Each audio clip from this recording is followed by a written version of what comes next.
We've passed the halfway point of this year's legislative session, and we're starting to get a sense of how the state's looking to increase funding for schools.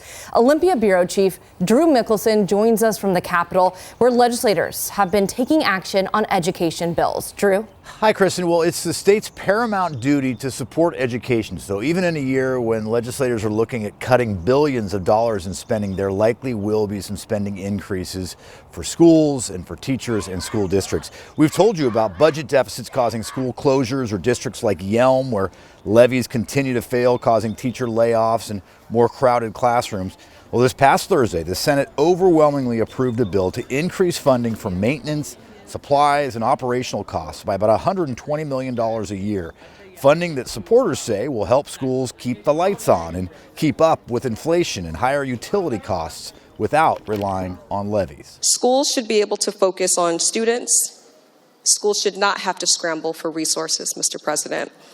And this is about making sure that every district, no matter where a district is located, Mr. President, is able to provide a high-quality education to every single student in that district. Early this week, the Senate is expected to pass another bill that would increase funding for special education programs and students and educators. How to pay for all this, that's what legislators will be debating here until late April. Kristen? And Drew, one way the state may save some money would be ending a bonus program for teachers. Explain how that might work. Yeah, well, all session we've been hearing about difficult choices that may be facing some legislators, and cutting teacher salaries is definitely one of those tough decisions that they're going to have to deal with. Teachers like Maribel Vilches, she teaches third graders at Lacey's Lydia Hawk Elementary. She receives more than $10,000 a year in bonuses because she is a national board certified teacher. Those folks have received extra training on their own time and their own dimes, but there's a bill to pause those bonuses. Currently, there are about 8,000 national board certified teachers who on average spent 400 hours receiving this additional instruction. Since 1999, the state's paid out the bonuses, and it's currently about $6,200 a year. And those who teach in schools considered high poverty get another $5,000 a year. Ms. Vilches says the cut would not only hurt her bank account, but also the state's students. Hands down, can say the National Board Certification has been one of the most impactful and meaningful to my students' learning. Financially, if you say, that has allowed me and my colleagues to provide an opportunity to our own children and also to our students. Because with that wage supplement, we are being compensated for the work that we've done, that we were told we were going to be given, and that would support the work that we're doing in schools with high need like this one. We really appreciate our educators in this state, and that is why we are looking for new revenue. That is why we want to continue to invest in our K-12 system. Unfortunately, this is one of those things that does not fall within basic ed, and that is why we're having this conversation today. Drew, I know you covered another education-related bill involving a mother from Florida who hopes to make Washington schools safer. Yes, this is a bill that would require every school district in the state to come up with a security plan and would have to make some security upgrades. It would be known as Alyssa's Law.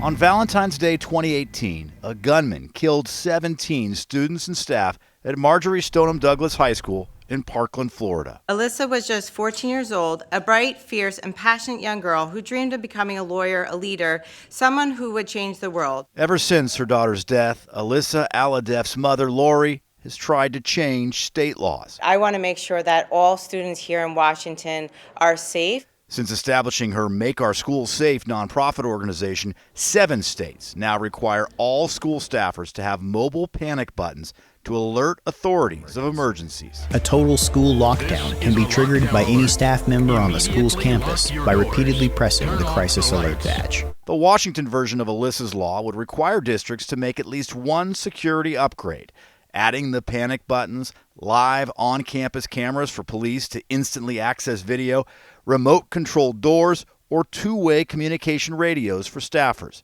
The bill's sponsor wants districts to choose what's best for them, but says more does need to be done. Because we send our kids there every day. I have kids in I have grandkids now in the public school system, and I want them to be safe, and I want other students to be safe as well. On that tragic day, I was texting Alyssa. I told Alyssa to run and hide, that help was on the way.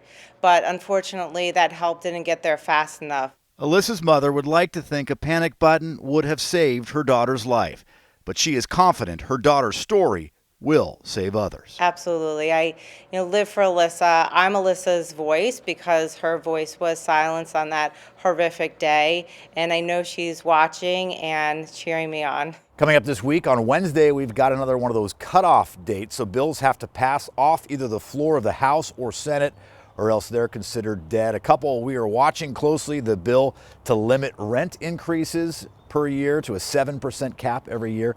And then also there's a bill that would lower the state's threshold for drunk drivers from 0.08 down to 0.05. Kristen? Thanks, Drew. For in-depth coverage throughout the legislative session, head over to our free streaming app, King 5 Plus. Right now on the app, you can find extended versions of Drew's in-session reports available for streaming.